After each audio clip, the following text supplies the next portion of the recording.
bottom line, the Stone Cold Sensei. I have a lot of things I want to get off my chest.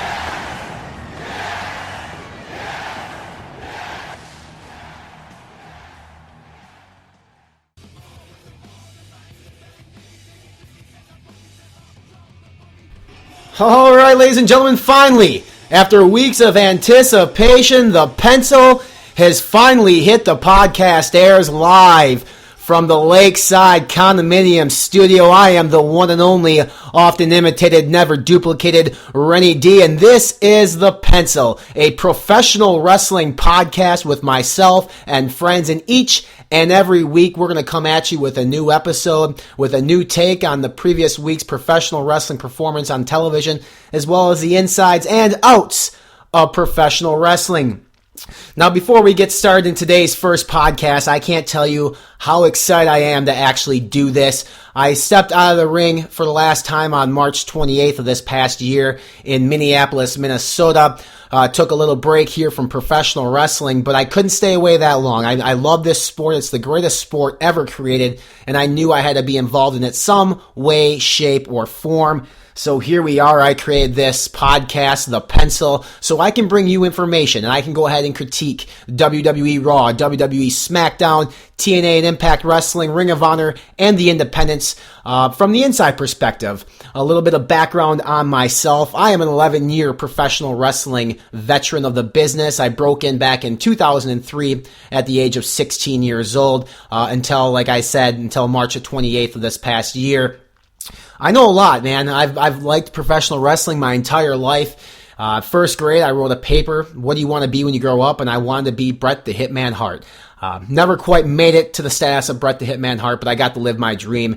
And that's a thing that a lot of people actually can't say. And I'm proud of myself, and I'm proud of everything I've accomplished in the professional wrestling business over the past 11 years. And I'm hoping moving forward with this podcast that we can go ahead and contribute even more to the business.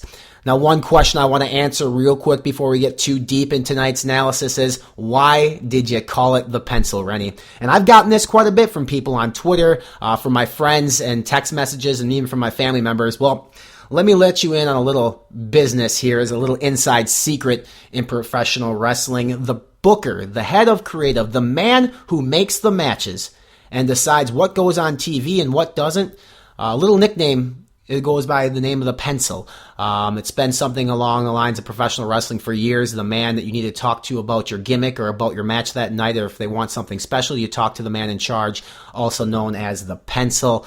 The nicest thing about a pencil, and I've said this since day one, and I'll continue to say it, is the fact that they do have an eraser on it.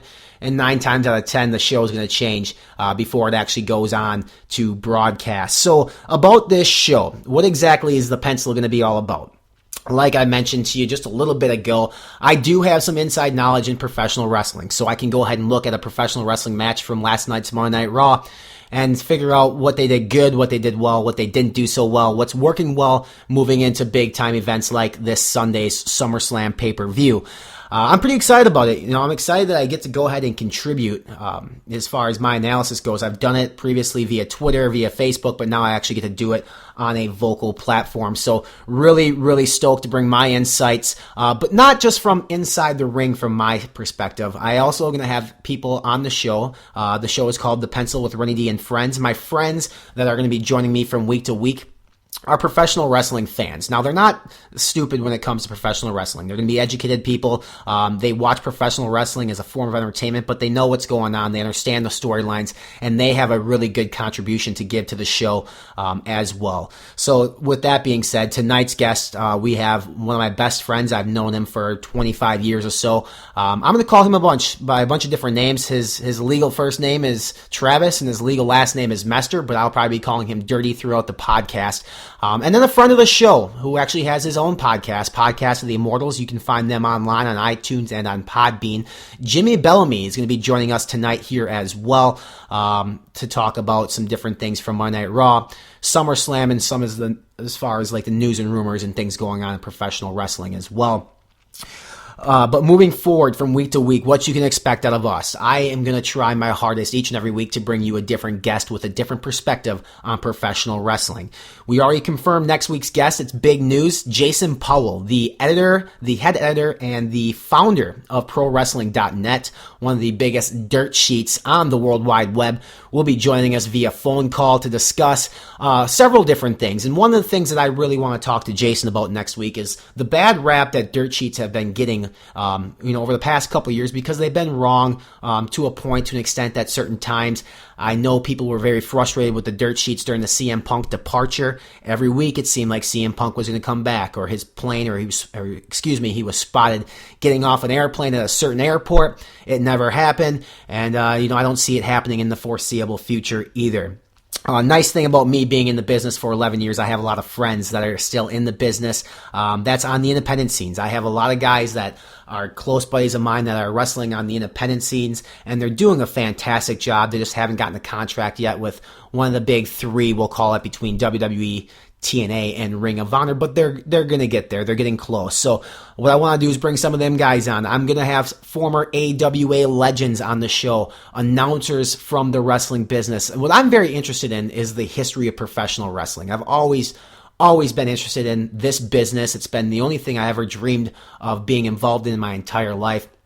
And to really be passionate about something, you need to know where it came from. So that's why having some of these guys on the show, it's going to be very fantastic for myself and for you as the listeners to educate yourselves on the history of professional wrestling from the standpoint of some of the old timers, the vets in the business, the legends, and how they were brought up. And I know as a younger guy in this business, we hear a lot of the veterans talk about, well, how it was in my day. Well, yeah, it's not really your day anymore. It's our day now. But with that being said, they have a lot to contribute to even today's product. Now, I know we can't take a match from the 70s and stick it on Monday Night Raw and expect the crowd to go crazy for it. It's not going to happen. But their perspective is really going to help us paint a picture on where wrestling came from and where we're heading, because we are heading into a different area. We went from the Attitude Era into this PG era, and now I think we're kind of transcending into maybe a different era as well.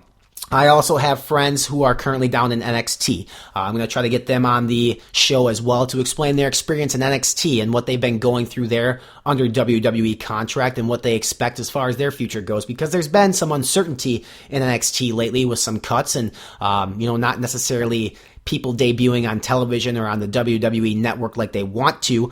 But they're going to come around, and it'll be nice to get a perspective from these guys who are down there, busting their balls, trying to make the main WWE roster. And then I am also fortunate enough to have a couple friends who are actually currently on the active WWE roster. I'm going to go ahead and try my hardest to get them on the show as well. Their schedules, as you can imagine, are extremely hard. Trying to get them to call in, especially if we're going to be doing an hour podcast, is very difficult. But if I can get them for 20, even 30 minutes, I'm going to be grateful, and I'm sure you guys will as well. And then other guests on the show, people from the entertainment industry, and maybe people who aren't necessarily connected to professional wrestling the way you and I think they are, as far as maybe a referee or a wrestler, but maybe somebody who has accolades in a different profession, but definitely love the sport of professional wrestling. All I know is I'm excited about this podcast. I've been thinking about it for weeks since I stepped out of the ring. I actually thought about doing a podcast while I was still actively wrestling. Big thanks to people who have helped me out as far as getting this thing ready to go. KDWB, or big radio personality Big D, who also runs Extreme Pro Wrestling Radio out of Minneapolis, Minnesota. Big thank you to you. Big thanks to the whole podcast of the Immortals staff, Matt Bush, Jimmy Bellamy, for helping me out to get this ready as well. We also have partners on our site. If you check them out, they were definitely great. They definitely helped me out, and I'm very, very happy about that. So without further ado, I know we'll hear a lot more about myself probably moving forward throughout the weeks. Tonight's episode, what we're going to do is we're going to have Jimmy Bellamy and Travis Mester, aka Dirty, call in from different parts of the country here to discuss last night's Monday Night Raw.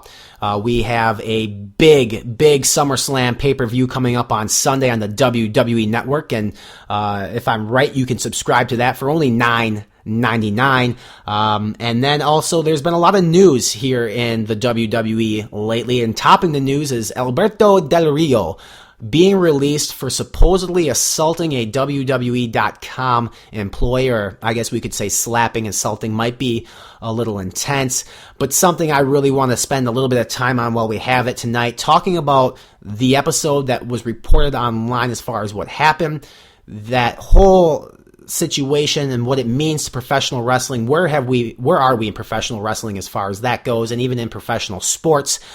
So with that being said, let's get this podcast rolling. Ladies and gentlemen, my two guests for this evening, Mr. Dirtus McGee, Travis Mester, and Jimmy Bellamy. All right, boys, welcome to the first episode of the Pencil. How you guys doing? Not too bad. And like I said, guys, I have with me here today a regular on the show. He's going to be with me pretty much from every week. A guy I've known for probably about 25 years or so. Goes by the name of Dirtus, BN Chad, Chadley, Fingertips, Dokes, whatever you want to call him. I call him Travis from time to time. Travis, thanks for taking some time out and joining us again today. How you doing, man? Very good, very good. I appreciate being here. I'm excited to be here weekly, I hope, until you kick me off the show. You can call me whatever you want. Perfect. And Jimmy Bellamy, ladies and gentlemen, actually has his own podcast. It's the Podcast of the Immortals. Does something very similar to us, so I definitely appreciate him taking his time out and joining me today. I've been on his show a couple times now. Jimmy, thanks for coming on the show again, man. I appreciate it. Dude, it's a pleasure. I'm flattered you'd have me, and I'm looking forward to talking wrestling with you guys. Perfect. Now, there's just a couple things I just want to set the tone for the rest of the show, just to let the audience get to know you guys maybe just a little bit more. So I have a couple questions for the both of you. I'm going to answer the questions myself. After we get through that, then we're going to jump into last night's Monday Night Raw and go from there. So, Jimmy, we'll start with you, man. What's the first ever wrestling memory that you can remember, that you have? I go back and forth between two because they happen around the same time, but the main one for me, it was a Saturday morning at my grandma's house. Every week we'd go over there on a Saturday because my mom, who's a hairdresser, would do my grandma's hair. And I remember sitting in front of the TV watching cartoons Saturday morning, ABC, and WWF Superstars came on, and I just remember seeing The Ultimate Warrior and thinking, what is this? Who is this guy? And after discovering that, I told my dad and my brothers about it, and my dad said, "Oh yeah, he knew what it was. He was a wrestling fan, but he didn't watch it at home. I guess until my brothers and I discovered it. But he grew up as a wrestling fan. He met Larry the Axe Hennig and Harley Race and Macho Man, and just through his ventures in the restaurant business, and then through the sporting goods business, going to various shows around the world. But that was where I got hooked right away, was seeing that Superstars. And then I also remember watching the first Royal Rumble, which, if you guys remember, was not a pay-per-view. It was on, I think it was just on the USA Network. Yep, it was definitely on USA Network. I watched it at my grandma and grandpa's house, the same place I was when I saw Superstars. And my grandpa and I watched it, and Hacksaw Jim Duggan won it, and I thought that was the coolest thing, that you entered the ring, and you had to stay in, and you get eliminated by going over the top. That was awesome to me. And to this day, the Royal Rumble is my favorite pay-per-view, and Battle Royals are my favorite kind of match. Perfect. Dirty, what about you, man? What's the first wrestling memory that you remember? First wrestling memory that I remember, I believe, would have been my older brother went away to college. I grew up on a farm with the old school TV, about three television stations. Didn't know what wrestling was until my older brother went to college. Brought home a nice VHS tape that he and his friends used to tape off the cool things that they would watch during the week. And whenever he'd come home on a weekend, he'd bring that VHS tape with him. And I remember it like it was yesterday, the same VHS tape every week, had it marked off, WCW Monday Night Nitro, written off every week with the date, and then he'd cross it out one week, put some white out on it, and put the next date on the next week. So he'd bring it back. As he came back every week, I'd watch Nitro on Saturdays or Sundays, and I was a WCW guy in 97, 98, 99. My best memories of watching those, I would say, sitting about cross-legged on my living room floor, was Goldberg beginning his streak and having the middle of his streak of never losing, spearing everybody out of the building, and Sting coming down from the rafters with his baseball bat. I would say those are the things that Sting scared me, freaked me out beyond my recognition at that point. I didn't know what being scared was until I saw Sting come down from the rafters in the dark, and I didn't know what a man looks like until I saw Goldberg and that music hit, and he came out of his dressing room ready to just absolutely tear somebody apart. And once I saw that, I mean, it made me want to do two things, Ron. It made me want to get in the gym, and it made me want to watch more wrestling. And that's what I did for the next handful of years. And those are two things that I live by. So, I mean, I have not a problem with that whatsoever. I definitely... No, and I got about 10 more years to go into the gym before I can probably feel comfortable about wearing the things that Goldberg was wearing on the TV.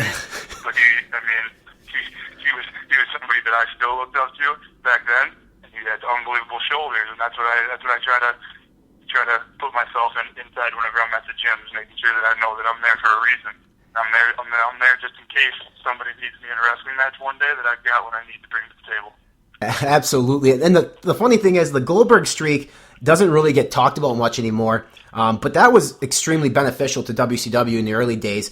Jimmy, who was the guy in WCW that had the undefeated streak for a long time before Goldberg? Was it like it was like an Alex Riley? I mean, it's a name similar to that. Do you remember what the guy's name was that had like an undefeated streak that was on Nitro, never lost for a long time, but wasn't nearly as strong? Are you thinking of Alex Wright? Yes, Alex Wright. Now, he had an undefeated streak for quite a while too, right? What's that? He had an undefeated streak on Nitro or on WCW for quite a while as well, didn't he? It rings a bell.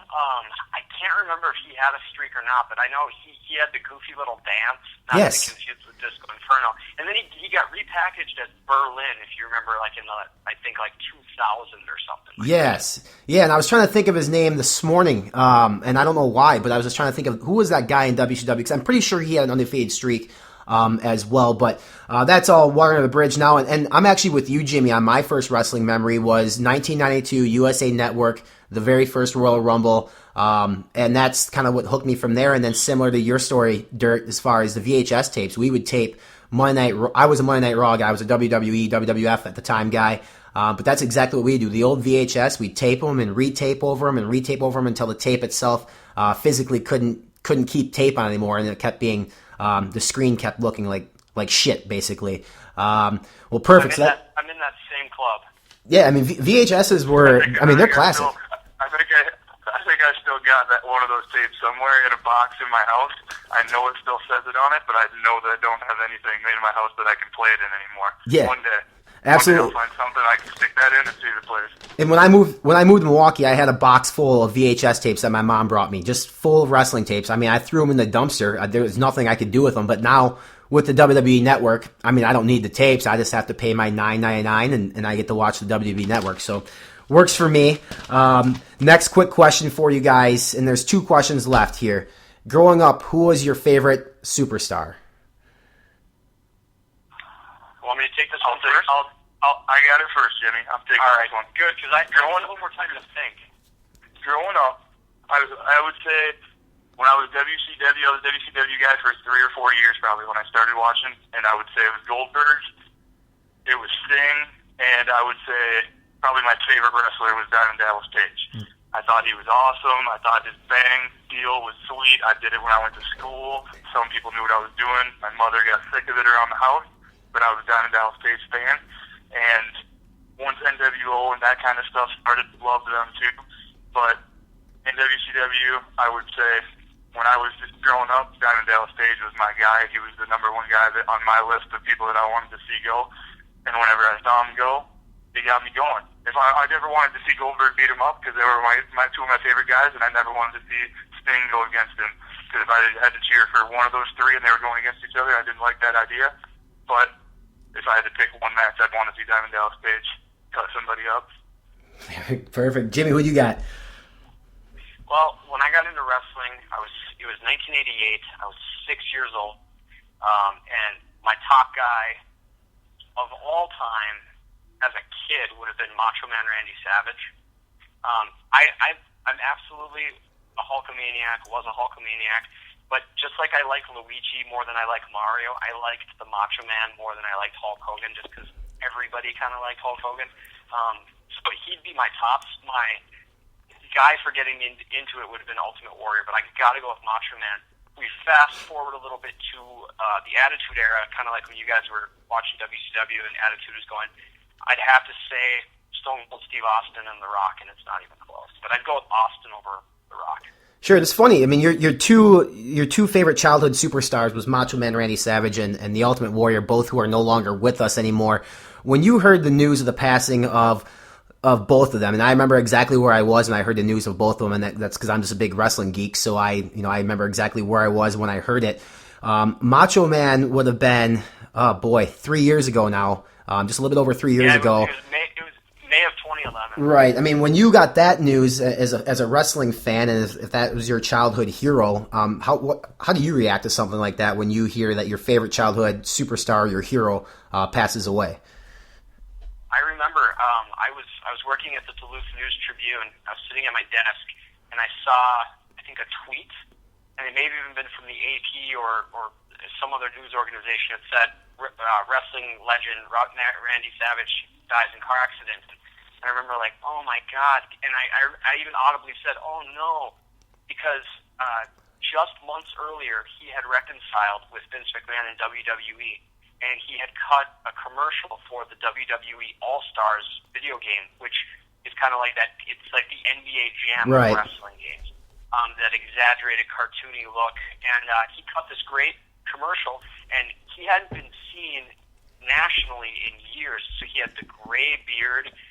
He had pretty much a shaved head. He's wearing a bandana. And he had the sunglasses, and then I think he took them off for a couple parts of the commercial. So you got to see this older Macho Man, which really no one had seen publicly, and it looked like he was going to be on his way to a Hall of Fame induction and maybe doing some work with the company on TV, not as a wrestler, of course, but maybe as a personality. So I immediately thought, because it was, I think, March of that year that game came out and the commercial was running, and my heart sank because he was one of my favorites, and I mean, anytime you hear about heart attack, car accident, that's bad. But it's funny because with Warrior dying, he also recently reconciled with WWE and did a video game commercial for them. So I don't know if that's cursed or what. Yeah, that's funny because Travis and I, obviously, you know the story, Jimmy. Travis and I actually went down to New Orleans this year. Don't take my story. Don't take my story, man. Don't take my story now. You got something? You got something on this one, Dirt? I know what you're going to say about Ultimate Warrior now. If you're going to say it, you can say it. I can say it too. Go ahead, man. Take the floor. All right, the Ultimate Warrior dying. I'll start with Macho because that was first. On Macho Man, I was in Mitchell, South Dakota. I was working at the Daily Republic, a newspaper. I was writing for the sports section for them for a few years after college. I was out there and I was working at the paper, and I saw on CNN.com that Randy Savage passed away. I texted Ryan about 10 minutes later because that's what I do, and I knew Renny B was one of the closest guys that I knew that loved wrestling and that would know what I was talking about. And that was a sad time. I wasn't into wrestling a ton whenever Randy Savage was in his heyday, but obviously it's a sad story. You don't want to hear anything like that happening. And whenever the Ultimate Warrior passed, Ryan and I were down in New Orleans at WrestleMania 30, one of the greatest times in my life, when we saw him. What was it, Ryan? 24 hours maybe before everything happened? Yeah, I mean, he did that thing on Monday Night Raw where he did that eerie promo, I guess, that they replayed over and over, and then the news came down. Was it the next day or the day after that even, I think, where, It was Tuesday, I think. We were there Sunday. We thought he came out and had his time in the shine, I suppose, on Sunday at WrestleMania and Monday. And it's just like Jimmy said, it's eerie to think that it was almost like he it waited for everything to reconcile. He got his time in the sunshine, and then something terrible like this happens. I mean, it's great that it was able to happen after he was able to get inducted, after he was able to experience all the cheers, and everybody was able to kind of give him a hug. But you hate to have that happen on his way out so quickly afterwards. Right. I mean, it's never good. And I mean, obviously people and the internet was rampant with rumors on why it happened. And I mean, at the end of the day, somebody lost their life, somebody lost their father, and somebody lost their husband. So, and the wrestling world lost a legend. And it was, I was never a big Warrior Mark per se on my thing. I thought, looking back on it, I don't know how the hell he sprinted to the ring like he did, because when I run to the ring and I got less walk, I mean, I'd be blown up before I started the match. So, I mean, but he was entertaining, and he did bring a lot of value to the sport and a lot of recognition to it with him and Hogan, and it was fantastic. And it's one of those things that you wish never happened, especially in professional wrestling, because anytime a wrestler dies, it does get blown up out of proportions because of the steroid area, because of drugs and alcohol. And it never shines a good light on pro wrestling. So, and then just quickly, I was going to say my favorite wrestler growing up, Bret Hart, bar none. Like I mentioned earlier in the podcast here, early on, I wanted to grow up to be Bret Hart. I wrote it in my first grade newspaper, or my first grade paper, on what you want to be when you grow up. So I just thought he was, and I guess that just maybe says a little bit, I wanted to be that kid who got the sunglasses in the front row, who looked up to him in his heel turn and stuff. Never really sat in with me. I still love Bret, even though everything that happened. So, and I love Bret to this day. I just wish they wouldn't bring him on TV as much. And that's not a knock on Bret or some of the old timers. It's just that it's sad sometimes to see some of the guys who were so great once upon a time at this point in their lives struggle a little bit. And I just don't like it when they overexpose that. So, the last question I guess I have before we hop into last night's Raw is, in today's world, in 2014, who is your favorite wrestler and why? Jimmy, you want to start with this one? Yeah, I don't know if I could pick one, but I will. I'll just pick one. And there's got to be qualifiers, because there are so many guys that I'd say, oh yeah, he's one of my faves. But I've got to go with Cesaro.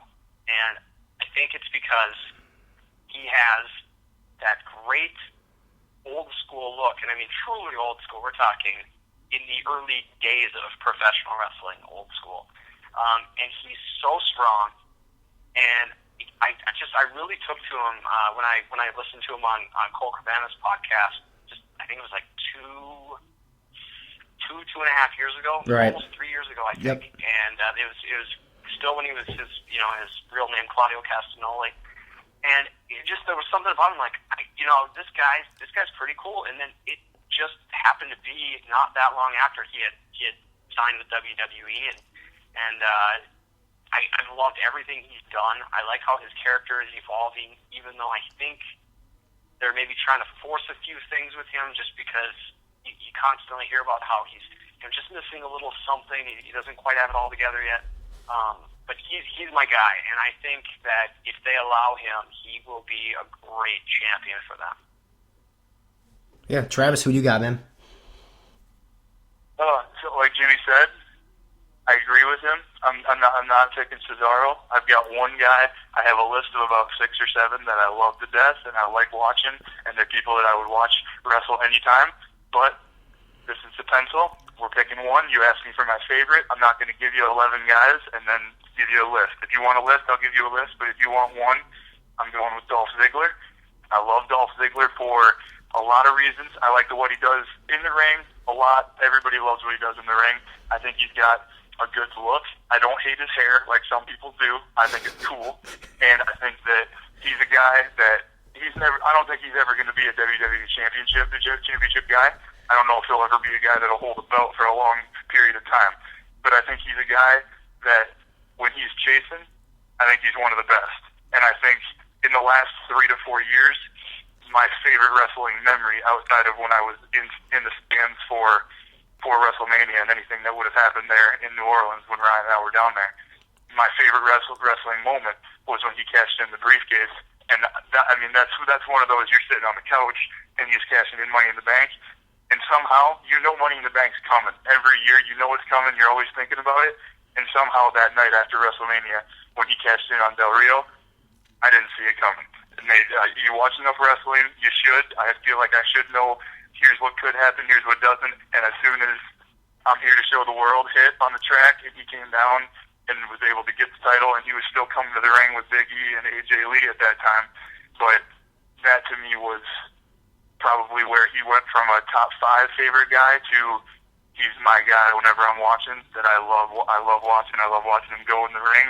I think he's somebody that you can tell whenever he's out there that he's somebody that he's doing it for everybody in the stands, and he's taking bumps that other people aren't taking, and he's the best. I think he's the best to watch, and like I said, I don't know if he's going to get as high as I wanted to get, but whether he's wrestling at the 8 o'clock hour, 9 o'clock hour, or in the main event, he's my number one guy right now. Cool. Yeah, and I mean, as far as like Dolph goes, I'm with you on the fact that I don't necessarily think he's WWE champion material. If I'm actually the one with the pencil, no pun intended, that I wouldn't ever put him in the main event spotlight for. I just don't. I mean, he's great as far as selling. He's a great worker. He has the drive he wants to. There's just something there about him that I'm just not 100% sold on as far as championship material. I think he's a solid athlete to do the IC title, the US title. Maybe I'm wrong. I'm sure I'll catch some flack from this, from some people. And I love Dolph too. I do. I think Dolph is great. But I just think they have so many other people on that roster that I would write in as champion before Dolph. And the guy that I'm going to pick as my favorite superstar is definitely one of them. I was torn between two, but like you, Travis, I'm not going to give you guys a list. I'm going to go with the Viper, Randy Orton. Couple different reasons. One, he's phenomenal, just phenomenal on the stick. Can the guy bring back the sweet suplex off the ropes? Frick, we need that back. I need that back in his moves. In his arsenal. The rebound suplex? The suplex off the ropes where he bounces his right. opponent legs off the ropes. I mean, that's a great move. I haven't seen it in 2 years. I know he's probably not doing it because he's not supposed to as a face, maybe. I don't know. Or when he's a heel. But that move's got to come back. Yeah, I mean, he's got so much in his arsenal. I mean, in the ring, he's so fluid. The thing is, like, we can talk about how great and how crisp certain moves are, but the way Orton moves in the ring is my favorite attribute about him. And that sounds weird, maybe from a fan perspective, but the way he looks at the camera and his facial expressions and how his body moves after he hits a move and stuff, it's just so fluid. And I honestly think he's the best that they have right now. And I think they're putting that in them too, because Roman Reigns is their next big guy. So they're putting him in there with Randy Orton in a big match this Sunday at SummerSlam. I think that says a lot about what they say about Randy Orton is, hey, take this kid and Roman Reigns, who they've come out and said to everybody, this is our next guy. This is our next Rocky Maivia. This is our next Stone Cold. They're putting all their marbles in the basket of Roman Reigns. They're giving Randy Orton a chance to go ahead and help build his character here. And SummerSlam is the second biggest pay-per-view of the year. So if you're going to be on the show against Randy Orton, you definitely need to go out there and do something. And we're going to get into the SummerSlam card here in a little bit. But we're about halfway through the show, and I really want to touch on Monday Night Raw last night. And we could go through segment by segment, match by match, but I don't want to do that. First, let's go with your lows from Monday Night Raw as far as what you thought, what you weren't happy with in the 3 hours of Raw that we saw last night. And Jimmy, if you want to start us off, what was your takeaway as far as the low of the show last night? This might not be for the same reason other people would choose it. I have zero problem with AJ losing to Eva Marie. It served its purpose for the storyline. It was all about AJ being distracted by Paige. What the low point was for me, though, was Eva Marie somehow always manages to find a way to goof something up. So she wins the match. She leaves the ring and starts blowing kisses to the fans. And then Paige cuts a promo on the top of the ramp for about, 3 to 4 minutes. And then AJ goes out of the ring, and Eva Marie's like lying on the ground selling an injury somehow. And then AJ beats her up. So I have two problems. Why was Eva Marie selling an injury? Why was she on the ground for that long during that promo? And then why is AJ the babyface beating up the girl who just beat her, which is something a heel would do? So that to me was the low. And I mean, anytime Eva Marie's around, that usually is the low point of the show. Yeah, it's funny that you said that, because that's what was going through my head too, is the fact that she won on a schoolboy, on a roll-up. So there was no impact involved on the finish whatsoever. She rolled out, like you said, blew a kiss at the camera, at the crowd, and then all of a sudden her knee hurt, back of her neck hurt. And I don't have a problem with AJ necessarily beating her up, because AJ plays that crazy-ass AJ character, which is fine. But everybody know, I mean, even if you're not a wrestling fan and don't understand the psychology of wrestling or how it's supposed to work, you're sitting there wondering, well, what the hell just happened? She just won the match. She's blowing kisses, and now she's on the ground. Did she trip him or something? I mean, it's just, it was really bad. And then, Travis, I'll let you go here in a second too. I think the second part that I thought was terrible was, as much as they're putting into the Stephanie McMahon Brie Bella match at SummerSlam, I loved the whole getting arrested. I mean, nobody really saw that coming. I didn't like the whole cheating situation thing. I thought that was stupid. But the fact that they had a police officer reading her rights from a piece of paper, and it's just little things like that. Because if you're a police officer, you memorize those Miranda rights. You're not going to go ahead and read them off of a postcard. So there's just little things like that maybe don't seem like a big deal. But if you're trying to sell the illusion that this is a real event, because they still do that. They admit it's entertainment, but they still try to sell you on the illusion that professional wrestling is real. They need to do these things right. The Eva Marie situation, the cop situation, it needs to be done right, or people are going to turn the channel off and say, well, that was fake as shit, and they don't want to turn it back on again. And it's not good for wrestling when they do things like that. No, I'm in complete agreement with you. I also don't like when they pull in non-performers into storylines. They had that woman who I'm assuming is an actress.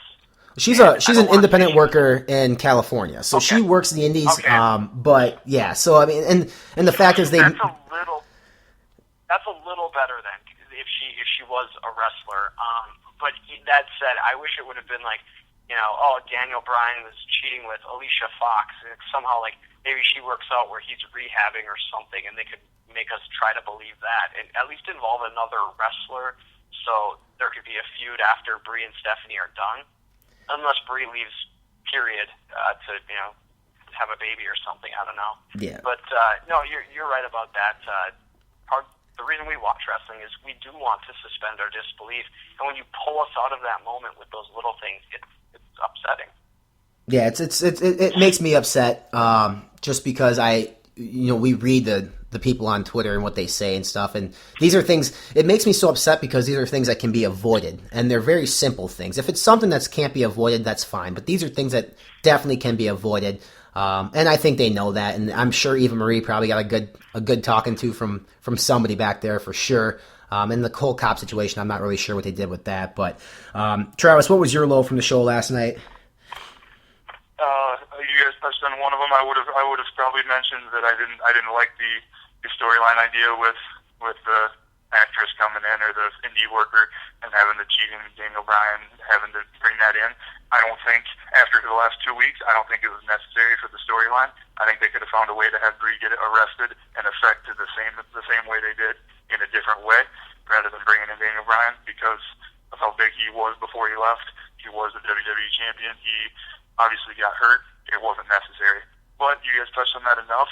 The only other thing that I would say was a low for me was, and this is just me being selfish maybe, is that I think it would have been a better finish to the show had, I need Lesnar dropping Roddy Piper or somebody with an F5 in the middle of the ring, and then doing the exact same thing he did.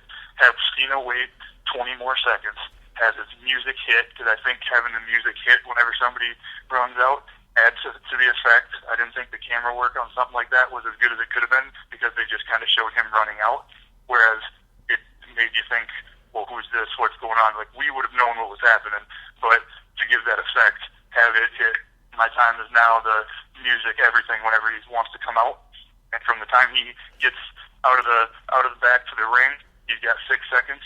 That's long enough for Brock to turn around and drop Piper or drop Scott Hall or somebody. Just take somebody that is there specially and do something physically to him. Hit him with an F5, and then Lesnar could have done the same thing he did. Back up, be the retreating heel that Cena's coming down to try to save the day against, and it would have gotten the same effect done, but it would have added something for me anyway, from a viewership standpoint, if he would have done something physical, if he would have shown what a beast he is. We all know what he is. We know what he's there for. He told everybody what he was there for. It just seemed weird to me that he would get in the ring, be nose-to-nose with all those guys, and not touch any of them. Whereas it makes him look better to me if he would have just been like, what are you guys going to do? I'm picking up Ric Flair right now and dropping him. Nobody's going to touch me, and then back up. Right. And I think the biggest thing from what I understand is the physical altercation as far as the old guys go, because they weren't sure as far as the old guy's body being able to take it. But I like how they didn't have Cena and Brock do anything to each other. I think they shouldn't touch each other until Sunday. So that was good. Yeah, I would have retreated the same way. If any of those guys, could have taken a bump, and what would have made the story better, I think, either Roddy or Flair would have been the best ones because they're the oldest and probably the most loved, I guess, from it. But I guess I was okay with the ending as far as what it was. I mean, it is what it is. I mean, people were already sold on the Cena-Lesnar match before that last segment, but anytime Lesnar's music hits, like my hair on my skin raises for some reason. I don't know if he's just because he's that legit of a badass, but he legitimately scares the shit out of me. Like he scares me, and as far I would never want to meet him in an alleyway. So he is one of the few guys left who you look at and that guy's a legit badass, and that's great for the WWE. And I hope he sticks around for a while. And if he does end up taking the strap on Sunday, I mean, it can only be good, I think, for the WWE. So I'm going to kind of use that as a segue as far as I'm going to start us off with my takeaway as far as my positive.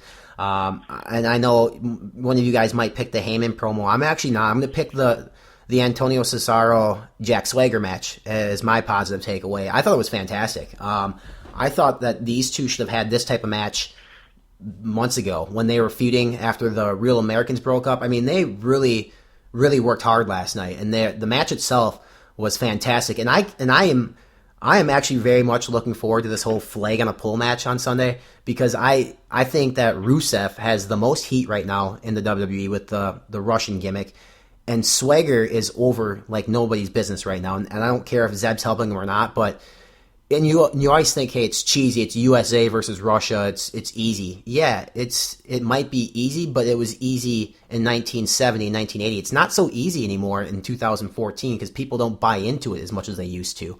And I thought that they booked that whole thing between those two as far as the finish at the last pay-per-view leading into this pay-per-view. I thought that was very well booked. So who's ever writing those segments are doing a great job, and I was very impressed with that match. It was my favorite match of the night, my favorite moment. I love watching good matches, so it made me very excited to see that last night. That was my biggest positive from last night's show. Travis, we'll go with you. What was your biggest positive?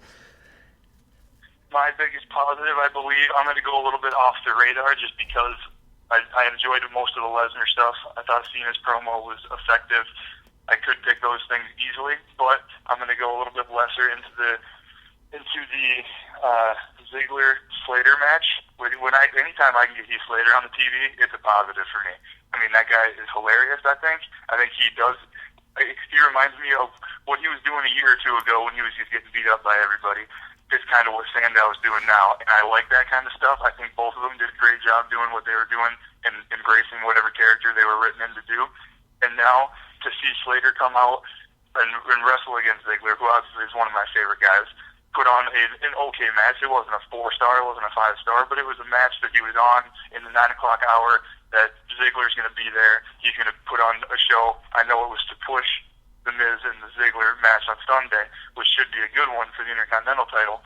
But I thought that stuff that, like you were saying, Ryan, whoever's writing this stuff, da-da-da-da-da, I don't think anybody needed to write that, because the fans took over that match as soon as it started, because they knew they wanted to see more Heath Slater. They were chanting Slater. They were chanting Ziggler. They didn't know who they wanted to win. At the end, you have a little bit of just making sure that everybody remembers, hey, Ziggler's going to shake his hand, Slater's going to kick him and act like he's still a bad guy. That's a guy that if they put on TV a lot, he's going to be a guy like Dolph Ziggler that was a heel that people were cheering for. I think Heath Slater is similar to that, whereas he's just a likable guy. I think he's funny on the microphone. I think he's got a lot of stuff with his gimmick that's positive. I don't know what his offensive arsenal is because he doesn't get any chances to do anything because he's always getting beat up. But you got to like stuff other than the main event scene. And Heath Slater was something that I liked a lot last night, and I hope that he keeps getting on TV in the coming weeks. Yeah, I'm a big Heath Slater fan. I think, they see something in him. I think he's a good worker when he's given the chance. And I thought the match 2 weeks ago that he was in when he beat who the hell did he beat? Yeah, when he beat Rollins. Yeah, I thought it was great. I mean, I thought it was entertaining. It was fun, and he's a good worker. He just needs a chance to showcase it. And they had that WLC match, or whatever, that him, Drew McIntyre, and Jinder Mahal was in, at the TLC pay-per-view, and damn near stole the show, and it was on the pre-show. So, I mean, they can work. It's just when they get time on TV, they need to take advantage of it, and I think that he does a decent job of trying to take advantage of his opportunities regardless of what they want from him. So, yeah, that's a good pick. And, Jimmy, what do you got as your takeaway as far as the positive from last night? The beauty of a 3-hour Raw is watching it on DVR. And for me, it was John Cena's promo. And it's because I started to skip it 30 seconds at a time as soon as he appeared on screen. It was 1 a.m. I wanted to get to sleep, and I really don't care for most of John Cena's promos, even though he does a very good job when they kind of let him, off the leash. And I got a couple minutes into it, and I saw him talk about taking off the caps and no longer being about the T-shirts and the ball caps and the sweatbands. So I went all the way back to the beginning of the promo and watched it, and the best part about it is I'm a Brock Lesnar fan. I like that he has ties to the state of Minnesota. I like that he is a legit tough guy. And I remember when he was doing dark matches before he got on WWE TV. So I always root for Brock. And I'm tired of Cena like a lot of people. But John Cena made me care about this match in the sense that I'd like to see Brock Lesnar get the piss beat out of him as well. And anybody who saw that Extreme Rules match from 2 years ago or remembers their rivalry from, I think, back in 2004, late 2003, early 2004, when it was Chain Gang Soldier John Cena, they've put on some great matches, and this one is going to be, like they both said, this one's going to be ugly. And I would invite anybody who's on the fence about pro wrestling to watch this match, and not necessarily for suplexes and sleeper holds, but for just an all-out bloodbath. And it's going to be a fun scene, but I expect there to be plenty of chances. There are plenty of times and a good chance for where I'll have to maybe turn away for a second just to, process what I just saw. But Cena's promo kind of clinched it for me. Heyman did a great job, of course. He always does. But Cena broke away from the standard John Cena, and anytime he does that, it's enjoyable, and that got me ready for SummerSlam. Yeah, I mean, I thought throughout the last couple of weeks, even with them not being there 2 weeks ago, I think everybody's ready for that match. And how they're billing it as a fight, which I think is very smart of them. It's not a wrestling match. It's not, you're like you said, your typical headlock takeovers, shoulder tackle, drop down, things like that. I mean, they're billing it as the biggest fight of the summer, and their commercials for it almost comes off as an MMA commercial a little bit. So they kind of went a little bit different direction with this for the first time that I've seen in a while, and I think that bodes well. They're definitely willing to take chances, and anytime Vince and the WWE takes a chance on something different, it generally pays off, and I think that the wrestling community is very excited for it. I bet you they get a bunch of the MMA community tuning in and watching it too. So I guess just real quick for you guys, 1 to 10, how would you rate Raw last night? Don't really need an explanation here. We're getting kind of low on time, but I'll give it a 6.5, 7. It wasn't out of this world, but it was enjoyable enough where I watched some of it on DVR too. I didn't have to fast forward through too much, so I'd give it a 6.5, 7 out of 10 in my standpoint. What do you guys got? Go ahead, Jimmy. I go 7 as well. I'd give it a 5 if Brock Lesnar wasn't on the tube, 6.5 because he was not on the show whatsoever. Yeah, no, I mean, I agree. He definitely, he makes the show that much better. So I wanted to take, 5 minutes here real quick before we get into SummerSlam to kind of hit on some news and rumors in the WWE. And there's 2 of them I want to talk about, and we'll kind of limit it to that, and the first one we'll make a little bit quicker. The rumor that SmackDown might be changing from Fridays to Thursdays based on a production truck photo that leaked on the internet. The WWE responded saying that somebody got overzealous when designing the truck, and they're going to go ahead and make the change. Should they make the change, though? I mean, should they should, if possible, should the WWE take SmackDown off of Friday nights and put it back on Thursdays? Jimmy, what do you think? Answer is yes. I DVR any and all wrestling that comes on my TV, Impact Wrestling, ROH, SmackDown, Raw, and I watch NXT on Thursday nights on the network. But I'd love to catch SmackDown live, I'm using air quotes, And I remember when it initially was on Thursdays, it was awesome. I loved it. I and a lot of people our age aren't really home on Friday nights. Granted, you can watch it anytime on DVR, but I would like it on Thursdays just because I loved it when it used to be on Thursdays. If and only if they find a different night for NXT. And I mean, I think they could easily do a Wednesday night NXT.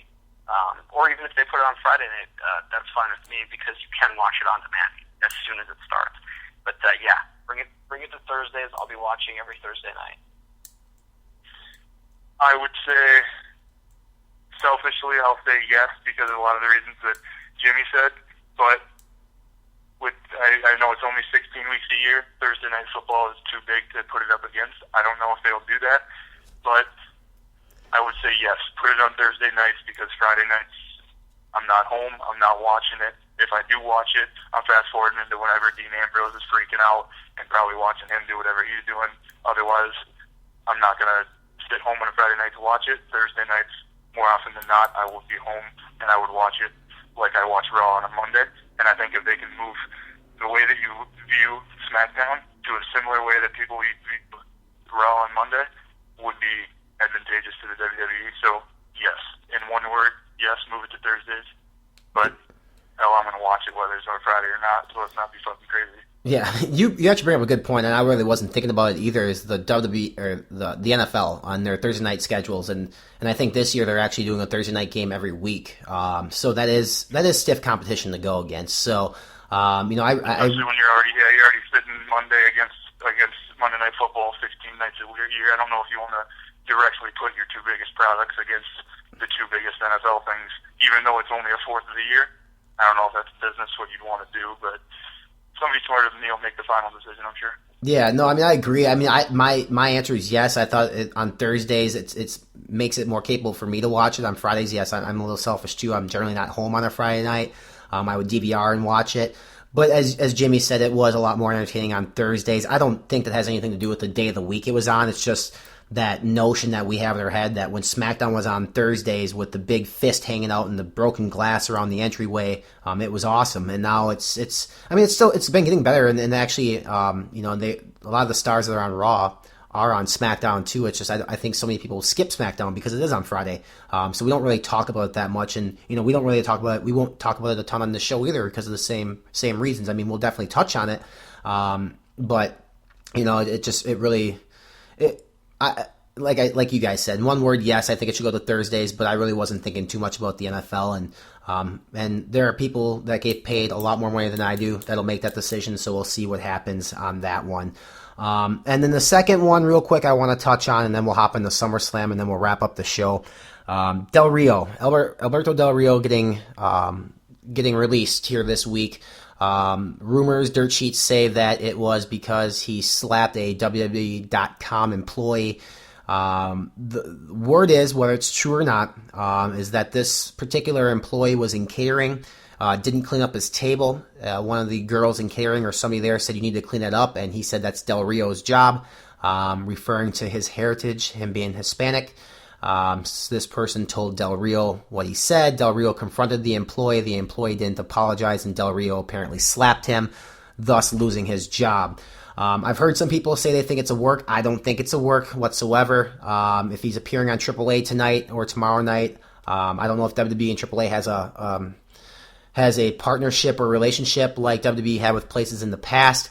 So the big thing is not only do you agree or disagree, but is there sort of racism in the WWE? And specifically, I bring this up because I do have a lot of African American friends who are professional wrestlers on the indie scene that have been in WWE before that have complained about this, saying that they do hold those down that are of a different race. And now, outside of The Rock, who I think, particularly he's Samoan, but outside of him and Roman Reigns is Samoan too, you don't really get many world champions who are Hispanic or African American. So is that an act of racism by the WWE, or is it an act that the fan base that the WWE caters to just doesn't take to minorities as much as they do, the typical waspy or white American? I mean, it's a discussion, and then there's no right or wrong answer to it.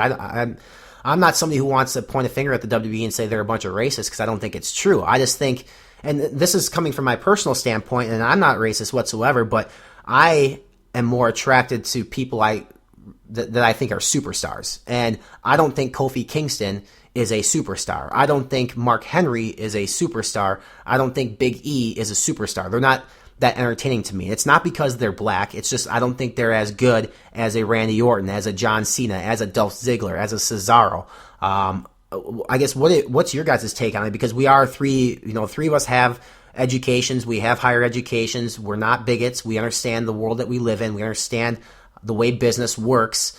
I guess what's your take on it? Do you think there's any sort of racism whatsoever in the WWE, or do you think it's just kind of a coincidence that there hasn't been a minority world champion in quite some time? And Jimmy, we'll start with you on this one. I think there is racism.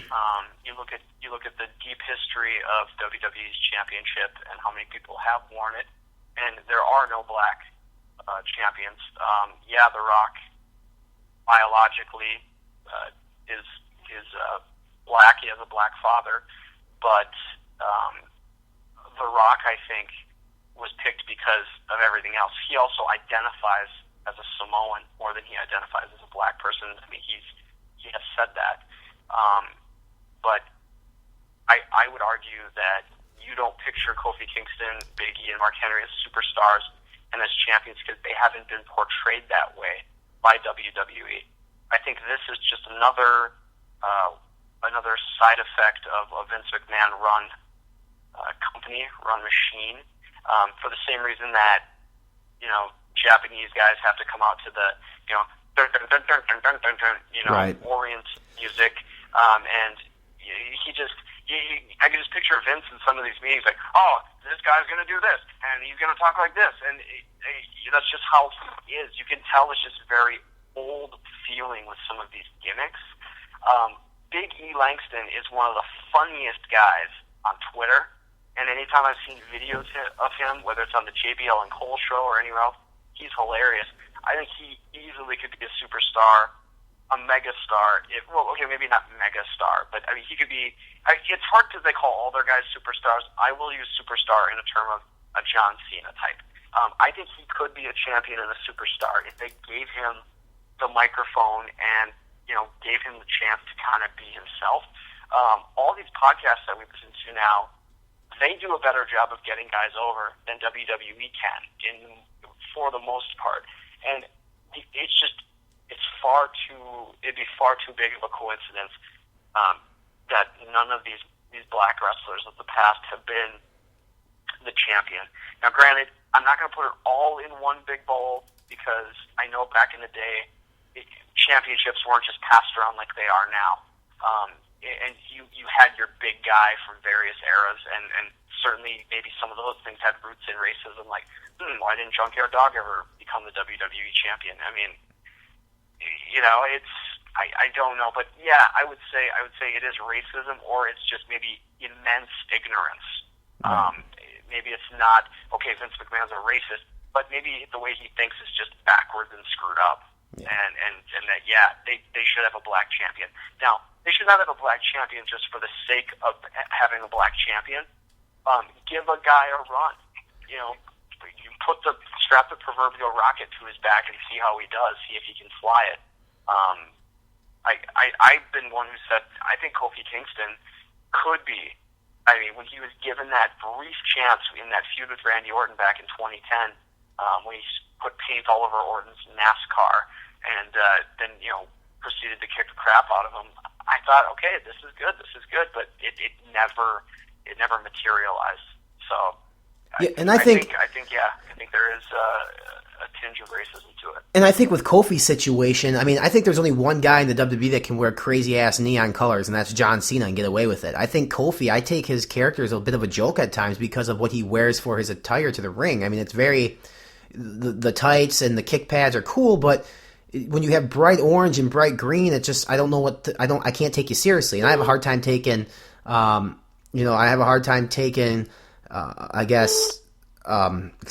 Cena seriously at times when he's out there cutting promos with that, but, it's just kind of the way it is. So, I don't know. Travis, what do you think?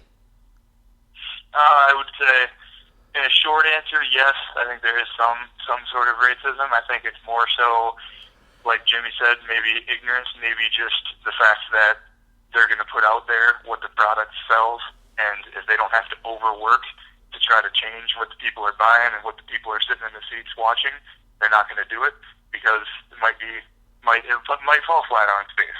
But it's not falling flat on its face. The middle-aged white dad buying his white son a bunch of gear that the white John Cena wears. That's working. They're making money off of it. They don't want to stop it. You don't have to stop something like that in order to start something else. But I think it's more of an ease situation where the easy way is continue doing it exactly how they are, and whenever they have a minority or a black person that's, hey, we got to come out and we're going to try to push this guy a little bit, it makes it a little more difficult when I don't know what the percentages really are, but 60%, 70% don't necessarily relate exactly with the person that you're seeing in the ring, and you want to change the 50% of people that are on the fence, and if you can't do that in 2, 3, 4, 5 weeks, how long do you give a guy? And that's where Jimmy comes in with strap the rocket to his back and let's see. But until they're forced to do that, I don't know if they ever will be, and I don't know if they ever will. Right. It almost seems like it makes it a little too easy when you see something like the Jack Swagger Real American gimmick, and you got him coming out and making the jokes that they make and laughing at Lana and laughing at Rusev and making jokes about the way they talk. Look, it's an easy right, and it's an easy thing to get marks to laugh about, and then it just keeps things free and easy, and rather than make it more difficult on themselves, I think they might look at that and think, okay, we got enough work making sure that we can get over this main event, or making sure we can get over this U.S. title to actually mean something again, or making sure that the tag team division matters. We're not going to waste our time trying to push somebody that may not work, and for all we know, it won't work, so we'll just keep doing what we do. Right. And I'd be interested to see, when Mark Henry kind of had his run a little bit, or they had a minority as far as, like Rey Mysterio or Eddie Guerrero, the demographics as far as the TV ratings, if they change that much. I don't know. I mean, I don't have access to that information, but I guess it'd be interesting to see. And, it's one of those topics that's going to go on forever, and it's the only people inside. One thing I would add would be when you see like Brock Lesnar come over from UFC or from wrestling when he was great and then get really good at wrestling, and then all of a sudden he's WWE champ. I don't think that racism has one thing to do with the idea that, hey, if somebody that's just a monster of a black guy that's in another sport that's awesome says, I'm going to dominate this. I don't know who you throw in the ring. I don't know when Shaq was in his prime. That guy gets great at WWE wrestling and walks out from the back with a great theme music and sweet ring attire. Yeah, everybody's behind him. It doesn't matter if he's black, white, orange, or yellow. He's going to be awesome. But if you have somebody like that, it might take something like that in order to change the way things are done. Right, and I think TNA tried to do that with like Rampage Jackson, who's an MMA fighter. They tried to have him come in, and Tito Ortiz, and it didn't do shit for him. So WWE knows what they're doing. They're making money. They have a network that's now global. So I mean, I'm fine with what they do at this point. If there's a minority star that comes out and impresses me, then awesome. I'm definitely going to be all on board for it. So. All right, boys, what we're going to do real quick is we're going to go into our SummerSlam predictions. We're not going to really give match-by-match analysis because we're running low on time. We'll save that for next week's podcast. Jimmy, are you still with us, by the way? I think we lost Jimmy on this one. That's so fine. He was sucking for the last 25 minutes anyway. We'll finish this out. All right, so it's me, Queen, and Dirty Boy, and we're gonna make a little bet here, Dirt. What should we do? Should we do a case of beer? Should we do a bottle of booze? What should we do on these SummerSlam predictions? I say we do, God dang, I'll say a liter of whatever alcohol you would prefer. Whoever the loser has to buy the winner whatever alcohol you would prefer the next time we're in the same area code. All right. I'll take some brandy. I'll take a bottle of J. Bavay brandy, a liter of it, inside my body as soon as I see you in person the next time, after I get these picks right. All right, and I'm going to go ahead and I will go with Southern Comfort, and I will drink it on the rocks gladly after I kick your ass in this. So I got the card in front of me here. We're going to go down match by match. You just make your pick, and then from there we'll do our analysis next week on the show that way. Does that work for you? Sounds good. All right, let's start right away with a big match. Roman Reigns, Randy Orton. Who you got? Roman Reigns. I actually have Reigns as well, so right now there's not much discrepancy. Let's go on to the Divas title match, AJ versus Paige. Paige. You got Paige, you said? All right, I'm going to go with AJ. So there's our first discrepancy right there. Flag on a pole match, Swagger versus Rusev. Who you got? I'll take Rusev. And I was going to do that too, but I'll go with Swagger. I'll go with Swagger on this one. Here's the match I know you're looking forward to. Both Cleveland natives, Dolph Ziggler challenging The Miz for the Intercontinental strap. Who you got? Ziggler's better at chasing the title. He's not a champ, I don't think. Like I said earlier, The Miz is going to win that one. All right. I'm actually going to go with Dolph on this one. I think this is going to be... I hope you're right. Miz is being billed as a Hollywood superstar after the Marine 4, 5, 6, whatever the hell it is. I think they're going to throw one here for us and have Dolph go over on The Miz, and The Miz will maybe realize that he's not as big of a Hollywood act as he says he is, but we'll see. So we got next up Ambrose and Rollins in a lumberjack match, which I also, besides, real quick, the lumberjack, as far as the gimmick of the match, a bunch of bullshit. I thought for sure they should have put the case on the line.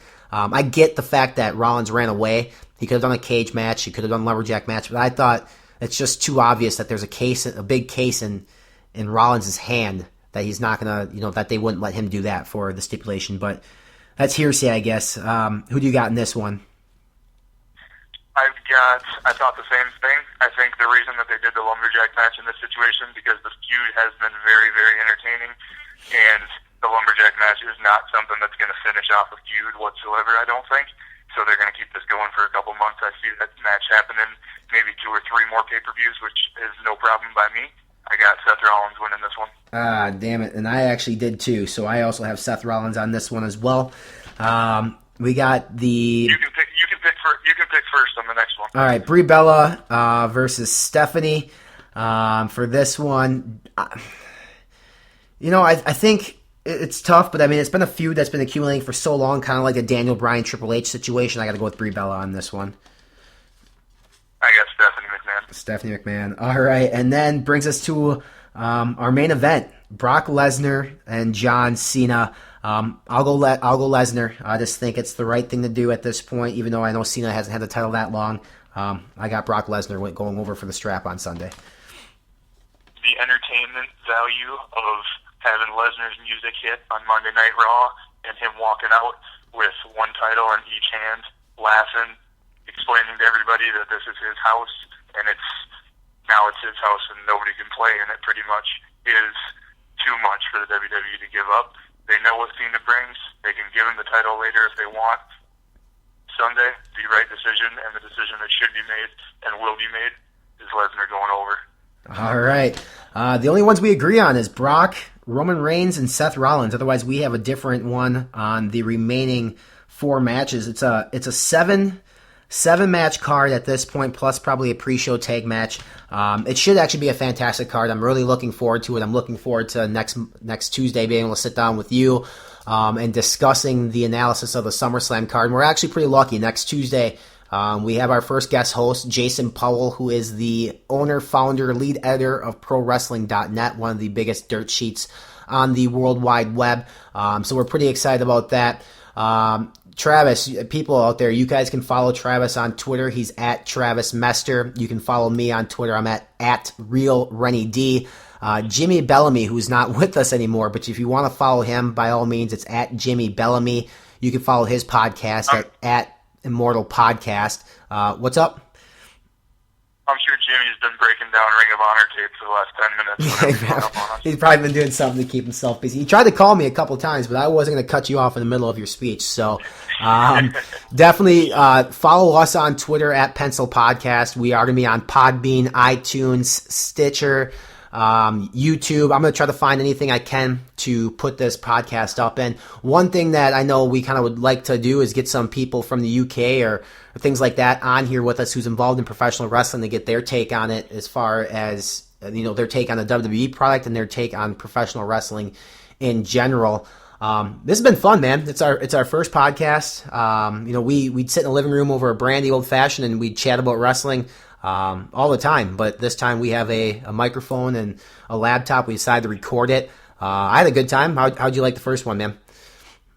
I thought it was fantastic. Hopefully whatever mistakes we made this week will better in the coming weeks. And like you said, if we can get some other experts on, get their take on some of the things we're probably about that maybe we don't know as much as we think we do. We'd love to hear from somebody that can correct us whenever our opinions are wrong. So follow us on Twitter, and we'd be happy to hear from you in the next week or two. I'm excited to talk with Jason next week. Yeah, I mean, if you guys out there listening, if you guys have any questions for us, tweet us. You can tweet us directly at our Twitter account or use our podcast page. Again, it's at Pencil Podcast, at Real Renny D, at Travis Mester.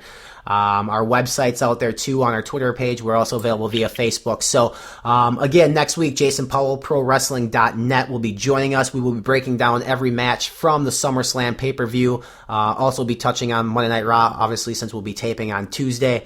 But we look forward to it. So episode 1 was a success. Travis, thanks a lot, man. I had a great time. Can't wait until next week. And enjoy SummerSlam, dude. Sounds good. Hopefully Lesnar walks away with it. If not, go see him go. We'll talk about it then. All right, man. Sounds good. We'll talk to you later. See ya.